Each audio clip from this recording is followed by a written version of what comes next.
Did you know? School Sport Victoria offers 650,000 sporting opportunities in 31 different sports at 10,700 events across the state every single year. That's a lot of kids playing sport.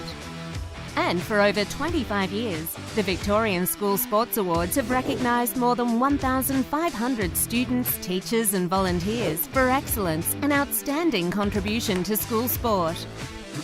Now that's a champion effort.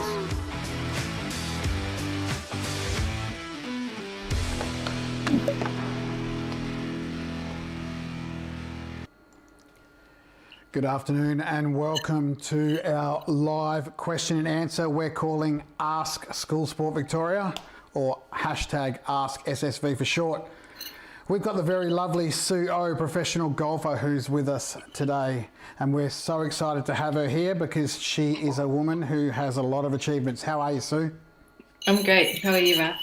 Good. Now, good you could join us, and hopefully we won't have any technical issues. We'll just get through this, no problem. But I didn't realise how popular you were going to be. You've got a lot of students that want to ask a few questions. In fact, one student has come in with 8 questions. So they're pretty keen. I'm glad. I was quite surprised myself, so I love it. Well, we hopefully will get you some followers out of this as well, and a big fan base and all that sort of stuff. Now, we need to talk through some of your achievements, put people in perspective as to what you're actually up to and what you actually do. 2010 Victorian Girls Champion. 2011 the Aaron Badley International Junior Masters.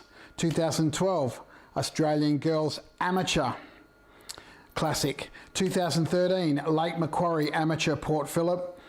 And also 2014 WA 72 hole stroke play.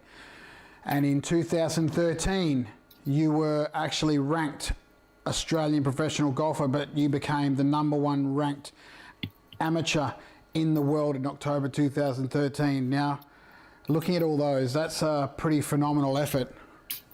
Yeah, I haven't really seen it like that for a while, so it's kind of nice to look at it. You're a humble young lady, that's for sure. What was it like to be ranked #1 in the world?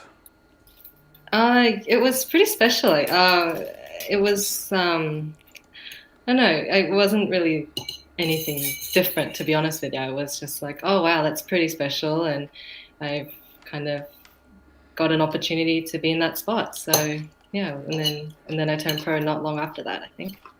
Pretty exciting times. Now, we've also on the 15th of Feb, this was your first professional win, the Volvic RACV Ladies Masters. Where was that held? I was at the Gold Coast at the RACV resort, yeah. Royal Pines. Beautiful. Now, out of all these victories that we've just talked about, and I'm sure there's plenty more, which was the sweetest victory for you? Honestly, I gotta say the Victorian Junior Championships, I think. It was just very special. I mean, obviously the Australian Masters was incredible. I think I birdied maybe the last 4 holes, and it was so, I don't know, it's very surreal when that happens, but probably those two. And yeah, I think the Victorian Junior, because I think that was my first big tournament that I won, and I was pretty young, and Dad was on the bag, and then even at the Masters my dad was also on the bag, so maybe he's a pretty decent caddy, I'm not sure, but we'll let him be the dad now, but yeah. Now, you talked about it being the first one. That was in 2010. Mm-hmm. I've calculated that you had just turned 14 when you won that. Is that correct? I think so. It was usually like around September, the Victorian Junior Championships, so that sounds about right. Yeah, so your birthday's in May, so that would have given you, 3 months into the age of 14. Mm-hmm. That is pretty phenomenal for a 14-year-old to win such a big event. How did that feel? Great, like every other win, I think. I don't know, like golf is like kind of getting younger and younger, so I don't know how I felt when that happened, but it was pretty special. And I remember I was really excited. So when you win the Victorian Junior Championship, at that time, you get an invite into a golf tournament in WA at the Nedlands Golf Club. And I was so excited that I read it as Netherlands, not Netherlands. So I like ran up to Dad. I was like, Dad, I'm going to Netherlands. And he's like, no, it says Netherlands. Like, it's only in WA. But yeah, I just remember it was very exciting. Lucky as a golfer, you don't need to read real well. But you're actually, I'm sure you actually are a person who shows maturity beyond her years. So at 14, you probably acted a lot more mature than that. But what part did school sport play in your pathway and where you are now? Well, Victorian, like the school sports, I represented Victoria 3 years in year 4, 5, and 6, but I only just started playing golf like end of year 3. So, you guys can kind of set the golf course up perfect for younger girls and boys, shorter course. So just kind of gave me an experience to represent my home state and also play in a team environment, which you don't really get to do very often in golf. And just, it was just very exciting. It was just fun. It's different to all the other tournaments when you're just playing by yourself, but this one was for, your state, and then you get other boys and girls like around you, similar age as you. So it was pretty fun. And it was one of my first tournaments, and I remember it as clear as yesterday now, because it was such a bad day and the weather was bad, but it was pretty special though. Very good. Now, where did it all start for you? You do talk a little bit about picking up golf clubs around 9, but I think it was even younger than that, wasn't it? Where did golf start for Sue-O? Where? Like, where did it all start for you? At the age of 9, at the age of 7? Yeah. I think it was around 9. Dad was always a really keen golfer, so I remember I just went with him to golf, and then it really wasn't that big, and then he went to all down to Mornington Peninsula, and I always went down with him, and I'd always be in the golf cart, so that was always, it's always fun for a young girl to be with her dad and drive around the golf cart. And then he just sort of introduced me to the game, and he would be like, I was sort of half caddy and hit a couple of shots here and there, and just watch him and his friends, and then I just started playing, and then I played the school sports tournament and made the team, and then the year after as well, and then I guess I just really enjoyed it at the time.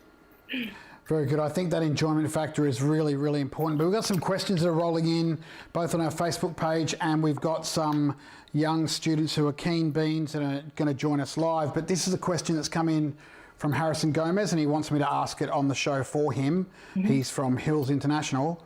What is your weekly training schedule? At the moment... Let's talk both in COVID and outside of COVID, because it must be very different.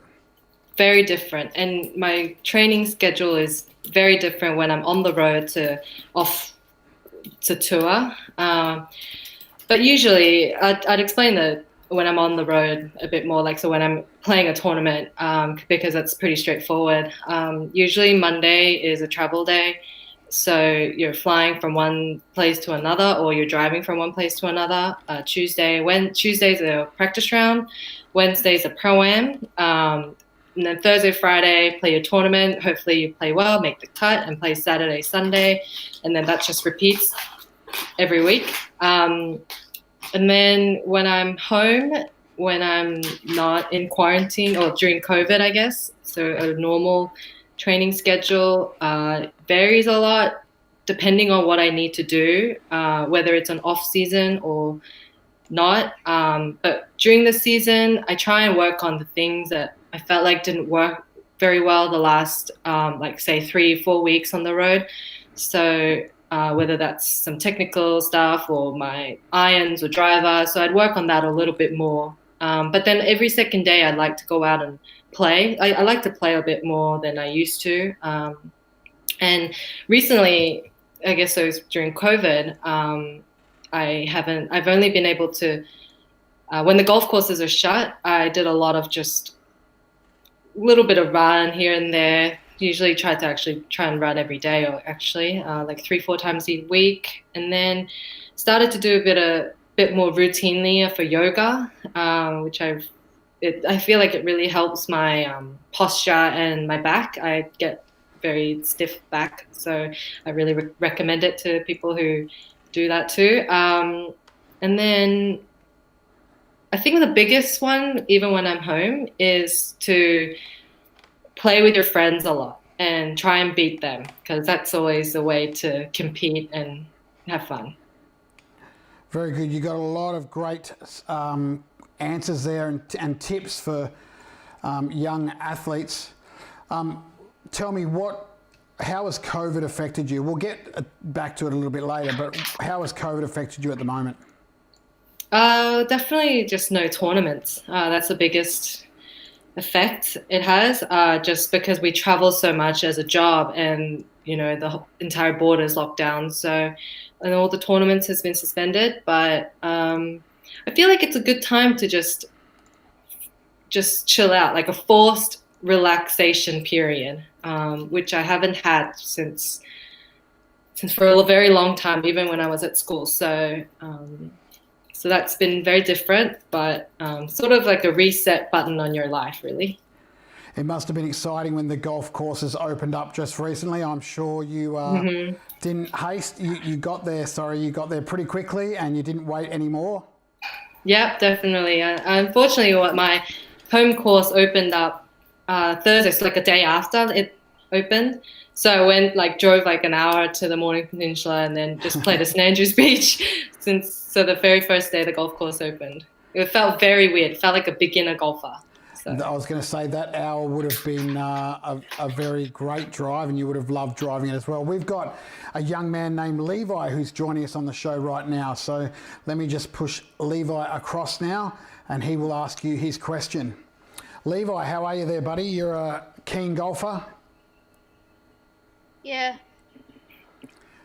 And you've got the golf hat on there, which is great. What's your favourite item to use? What's your favourite implement to use in the golf club? In the golf bag, sorry. Probably driver. Driver, okay. Driver, You got a question for Suo. What's your question there, buddy?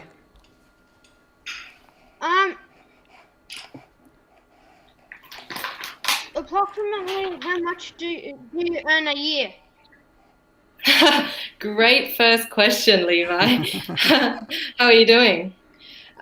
Good. So approximately, there is no, it all depends how you play. So if you play well, you earn a lot. But last year I think I made about $500,000. But if you do well, men get paid a lot more. So the harder you work, the more money you're going to earn. So keep practicing hard. Yeah. $500,000, Levi. That's a lot of money, right? What could you do with $500,000? All right, what's your next question, buddy? What training do you have to do? What training do you have to do for your job? So I have to keep up my physical body. So whether that's working out at the gym or going to see a physiotherapist to avoid injuries. So I think injury prevention is the biggest, because if you're injured, you're not going to be able to play. So that's the biggest one. And then obviously practicing your skill. So going out to the golf course and hitting lots of golf balls and getting a good habit. So when you go out and play a tournament, you can play well. Good work. You got one more question there, buddy?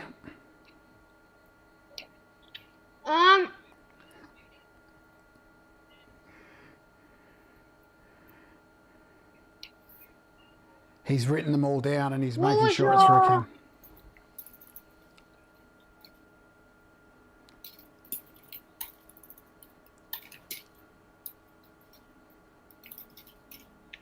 What was your handicap when you were 12? Oh, I think I was about 2 or 3.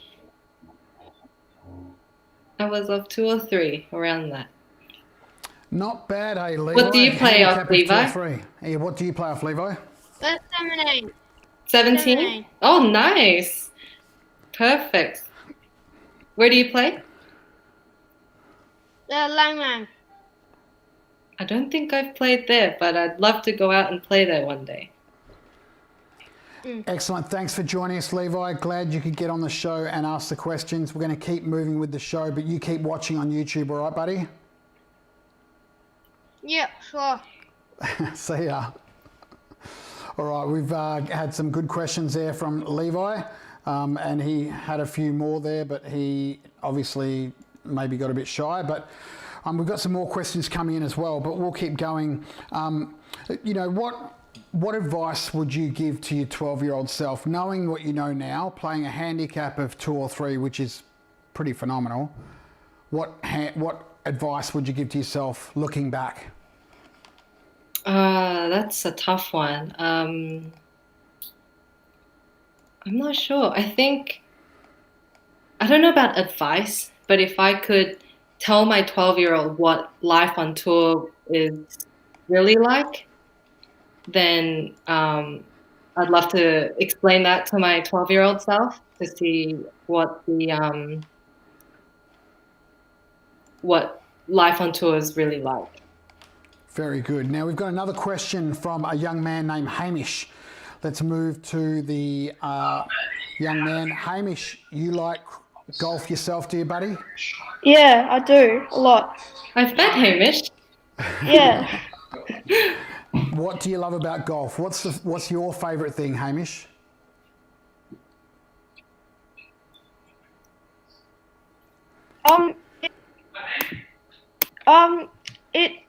It gives you a sense of freedom when you're going about the golf course. You can connect with your environment, and you don't have the rush of going to school. You can just be yourself and have a game with your mates and just be free, I guess. Very good, mate. And I guess mum and dad can't tell you to clean up your room and do the dishes on the golf course either, so that's a bonus too, right? No. Now, you got a question for Suo? Yes, I do. My question is, what standout traits have you seen in young players who have made it to the top? Good question, buddy. Yeah,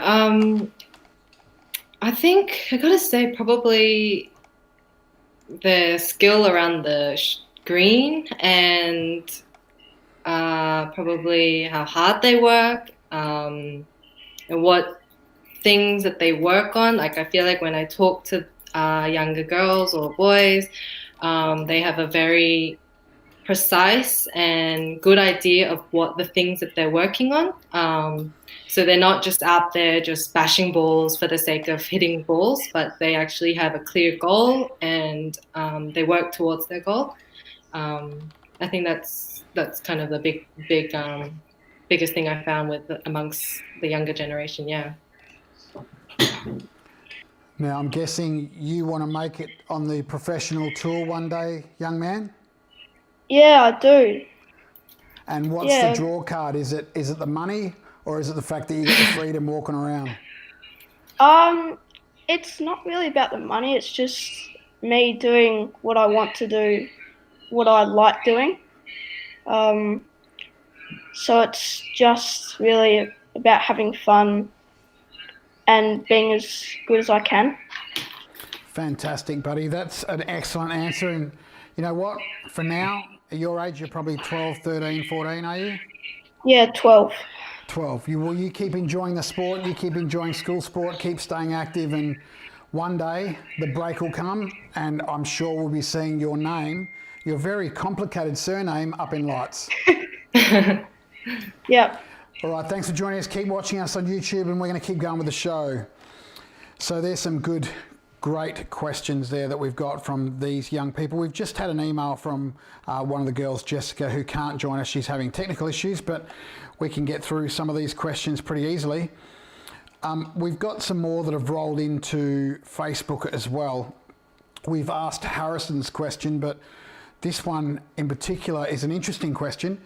How do you deal mentally with the pressure during a competition? This comes from Claire Wu from Presbyterian Ladies College. I'm not sure. I think if you have pressure, that means you really care about it. So I think pressure is always good. It can make you sharp during a situation. So as long as it's you manage it at a good amount of pressure, I guess. But I always get nervous when I play as well. Like on the first tee, it's even Tiger Woods, he's very nervous on the first tees from what I've heard. So it's not only you. When you are nervous, though, I would just try and put your mind to something else. You know, if you're working on something in your swing, I'd focus on that. Or if you're trying to hit it on the right edge of the bunker, just focus on that. Not like trying to get away from the pressure. Like it's always going to be there, but just switch your focus to something else. Very good. What a great answer that you have given there, Sue. And it's a good tip for all those young golfers out there. We've got Millie Cassidy who's joined us on the show, and Millie's got a question for you. Millie, you're a keen golfer, are you? Yeah. Yeah. Where do you like to play? I play at Maryborough. Nice. Now, what's your question for Sue? What aspect of the game do you think a young player should devote the most time working on during practice? And do you have a favourite drill to do working on that aspect? That's a good one. That's a great question. I would. I honestly think the best advice would be to go out on the golf course. If you have mates, then go out with them and play a little match against them, because there's always going to be that, that putt you have to make or to beat them. That I think just those little things make a huge difference in the end. If not, if you're there by yourself, I would just take half a set, like skip every second club and just take only 7 or 8 clubs on the golf course.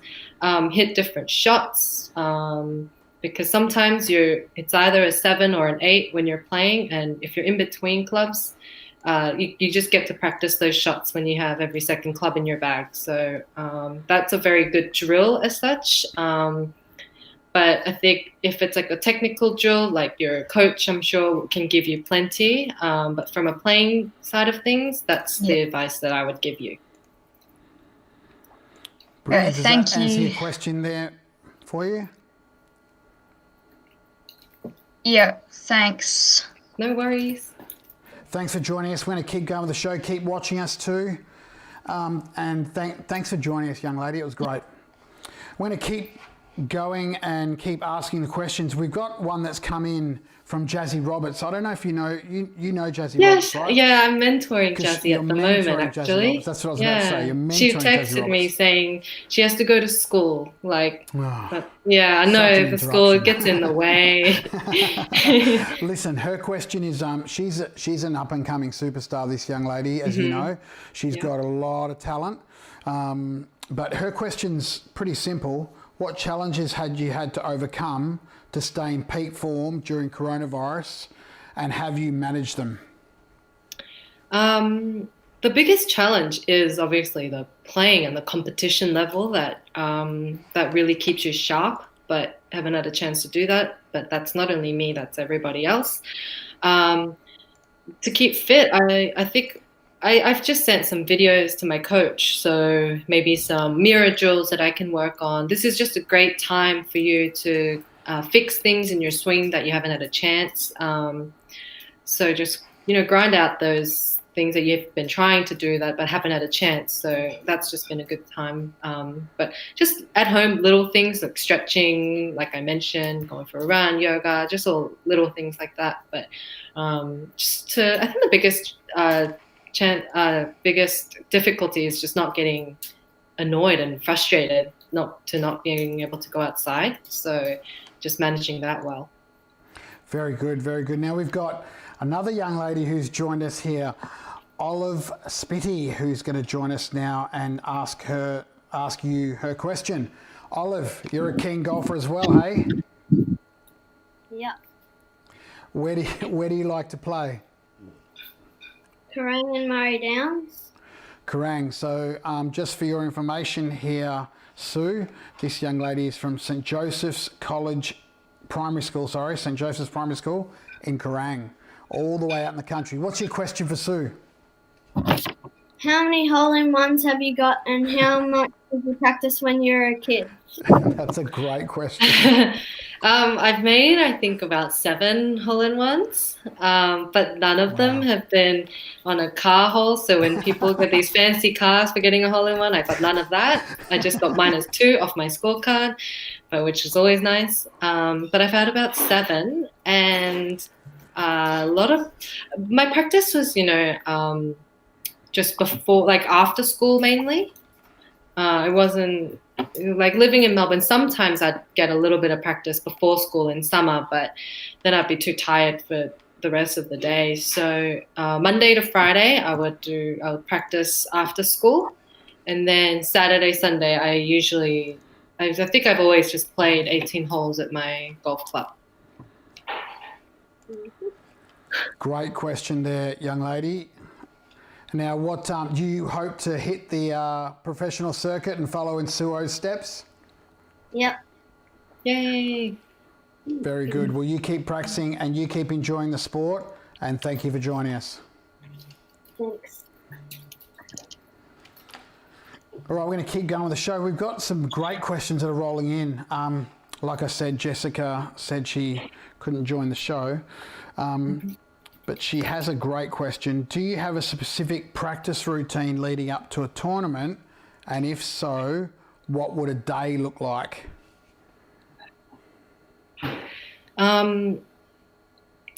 Since I've been on tour, I've actually I've had to learn to take a couple of days off to sort of refresh myself. So usually I'd be home for about 2 weeks, and in the first week, I wouldn't do too much. I would take it easy. And then the second week, then I just start working a bit harder. And then if the tournament in the next few weeks, like somewhere gets windy or somewhere it's quite firm, then I like to try and go to those places if I can. And work on, if it's going to be windy, like Scotland, if I was going to Scotland and I assume that it's going to be windy, then I'd work on those knockdown shots and just 3/4 shots that I think I'm going to use. So I try and plan ahead to just think about what I'm going to need for the next few weeks, and then try and work on those. Gotcha. That makes a lot of sense. Mm-hmm. Now we've got certainly one of my favourites that are joining us right now, Linley Oy. Now, Linley has... do you know Linley? I do. Hey, Linley. Are you in the US right now? She's not in the US right now. Okay. She's actually here, thank goodness, because our bandwidth wouldn't cope. But we're just about to switch over to her. Linley Oy. Hi. You are, yes, we've got you big on the screen. Sorry about that. But anyway, maybe take a step back from the camera. Hey, I sometimes feel like, or when I saw your name come up last night, I thought, man, we should get you on the show. You've got some stories to tell, but you've got quite a plethora of questions that you want to ask Sue O. So go ahead and just ask some of these questions you've got. First of all, how are you doing? I'm doing well. How are you? Yeah, not too bad. All right, let's shoot it off with where are you based right now? Like Melbourne? So no, I'm back in Melbourne now. I'm actually trying to find a more permanent place in Melbourne, but I used to have a place in Dallas because my old coach was there, which made sense, and then I didn't really enjoy it that much, so I've moved back home so far. So I don't know how long I'll be here, but right now I'm in Melbourne. And Linley, you're at the University of Oklahoma, is that correct? Yep. After graduating last year or the year before? Last year. Oh, no, hold on. Wait. From Melbourne Girls, year before. 2 years ago. Yeah. There we go. Pretty fantastic stuff. All right, let's get on with these questions. We're running out of time, but you keep asking questions. Alrighty. Let's have a bit of a fun one. Favorite course you've played so far? Oh geez, there's so many. I think that it's for a tournament, roll rhythm and St. Anne's. Nice. Yeah, very nice. All right. Well, how about in Australia? Favorite courses here? Favorite course would be Kingston Heath to play. Obviously, I'm biased, but the place I want to be is a Metropolitan, just with all my friends, and great course. So. Definitely. I think your sister's at Metro. Yeah. I picked her up a couple of times, and I've always seen you in your car driving out, and I was like, I probably should say hi. Oh yeah, you should next time. Yeah, I'll come around and say hello. Yeah. Yeah. Oh well, last one. Any tips for the next generation? Like, what to look out for and all that. If you are looking to turn pro, I would suggest try and talk to people like you are doing who's been on tour, and try and get the information from them to know what to expect almost. But I think the biggest one is to learn how to, I think you need to play a lot of events. I think college is great for that because when you're an amateur, you play, 1 or 2 tournaments. Maybe in summer you play a lot more, but then like I know during the winter there's like nothing on. So, but when you're playing as a professional, you just have to play week in, week out. So you won't have the time to make too many changes that you want to make. So just sort of time management and scheduling, that's always that's the biggest difference. But yeah, I think you just have to play well. Like there's nothing too different other than you play a lot more events in the year. Definitely. Yeah. Yeah, fun times. Oof. Okay, good. no. Oh, you go. Have you got another question, or are you done now? I'm pretty chill right now, yeah. Excellent. Hey, thanks heaps for joining us, Lindley Oi. Hey, we thank wish you. you all the best in your future endeavours, and if we're ever in Oklahoma, we'll be sure to give you a high five or an elbow, unless An we're elbow not bump, allowed yeah. to. Get Thanks that. for joining us, young lady. It's always good to chat Thanks, to you. guys. All right. See ya. We've got some more questions that have come up too on YouTube. Unfortunately, our little fancy thing has decided to stop working, but there's some questions that have come up on the YouTube channel that are pretty good questions. We've got one from... No, we've done that one there. Jazzy Roberts, yep, we've done that one. So what would you recommend I work on first if I wanted to get my handicap down? I don't know what handicap is the person off. Let's just say that the person's off a 18. Okay. What would you do? I think. This is not me, by the way. I'm asking for a friend. Oh yeah, sorry. I think if you under 20-ish mark, then that means you're hitting the ball pretty nicely, but you're missing a few greens. So I'd say work on short game the most, because you make that one up and down, and then you make par instead of making a soft bogey.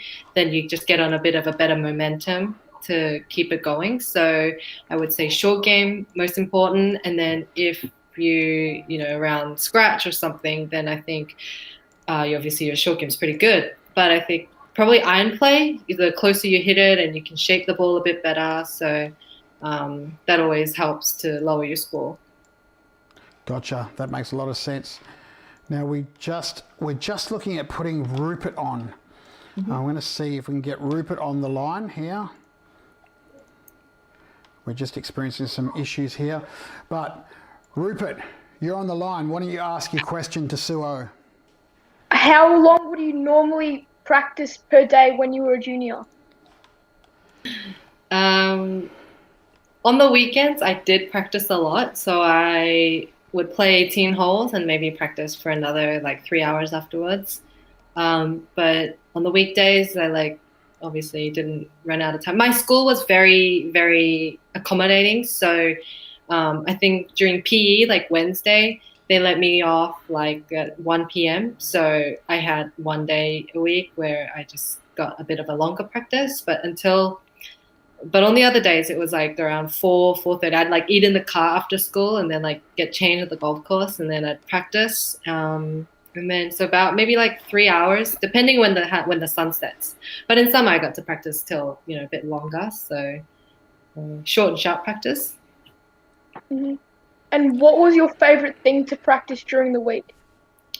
I think I just really enjoyed hitting balls. I remember hitting lots of balls and just working on the technique and yeah. But I think going back, I'd probably try and play a bit more. But yeah. Very good. Hey, thanks for joining us, Rupert from Brighton Grammar. You're a keen golfer yourself, are you?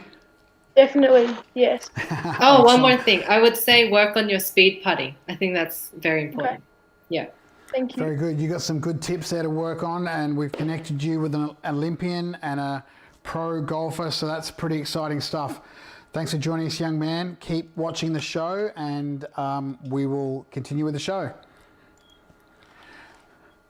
We've got only one more question left, really, or just a few questions left. One's come in from Robbie Coyle from School Sport Victoria, and the other question was from Ian Landy at School Sport Victoria. But he's written, simply irresistible to hear and learn from you, Sue. Can you please discuss your own club yardage? This is all my secrets to my game. He's a keen golfer, so okay. I don't know what that means, but I understand that must be golf terminology. Yeah, I get it. So since I've been on tour, I've switched back to yards. So I'll try and convert it to, I'll say it in both. So my driver's about I just go off all the carry distances, which is where the ball lands, not the run. Driver about 220, so about 200 meters, 3-wood. So it all kind of goes 15 increments. So my 3-wood's about 205 to 185, and then like 170 meters with the 5-wood. Hybrid, it's about 180 to 170 meters, and then you just minus 10 yards from every club. So I think that's very important actually. It's about 4 degrees difference in face loft, so it's about 10 meters for each club. And then my lowest club, all my wedges are 50 degrees, 54, and 58 degrees. Gotcha. Mm-hmm. That makes a lot of sense. I'm sure it makes more sense to him. Now, where to from here for Sue O? Like the golf courses just opened up. What's the next immediate focus over the next 2 years? And then where do you think we'll see Sue O in 10 years' time? 10 years. I haven't thought of that one. So very immediate would be just at home for the next at least 2 months to see how this virus goes. I don't think it's safe enough for me to be traveling on a plane back and forth in the US and the UK. So I think I might just sit at home for a little while, play against my friends, which I haven't done for ages. And then obviously next year, hopefully, make it to the Olympics, which I'm not in at the moment, but hopefully I can start playing soon and work my way into the Olympic team. And every year, there's 5 majors for us, and there's 32 events. So I haven't won on the LPGA, but just to get that first win is always my very immediate goal. And then the next 10 years, hopefully I'll be 34. Hopefully I'll still have my card and be playing on tour. But very hard to tell for the next 10 years.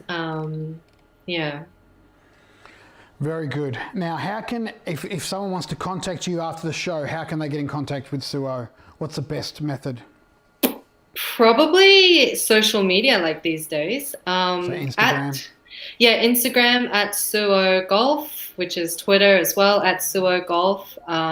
Just sometimes, I'm surprised that I got so many questions. So maybe I'll do a bit more of like ask me a question kind of thing. So maybe I'll do that and shoot me all those questions, and I'll actually try and do my best to get back to you and reply. But yeah, just message me on there or, comment in one of my posts, and I'll get back to you with the answers. Very good. Now we've got your Instagram account in the show notes, so make sure you jump on the show notes and click on that link. That'll take you right to Sue's Instagram account. Sue, it's always great talking to you. You're a massive advocate of school sport, and we are huge advocates of you. We love watching you.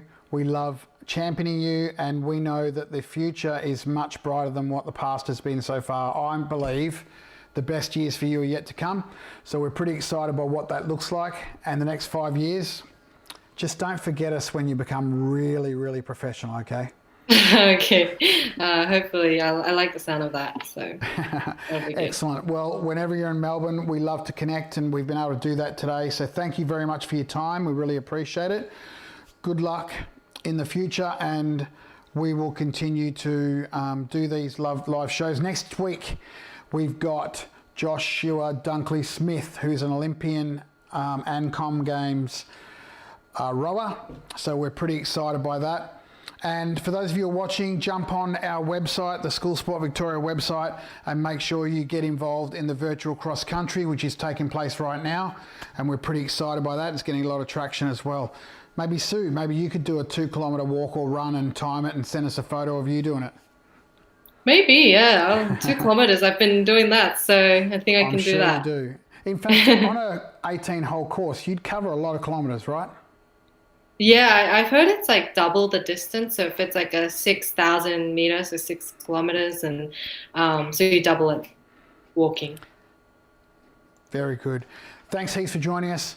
We'll see you next time. And for those of you who are joining us next week, join us next week, June the 5th, for Joshua Dunkley-Smith. Thanks, Sue. Yep, no worries. Thanks for having me, Raf.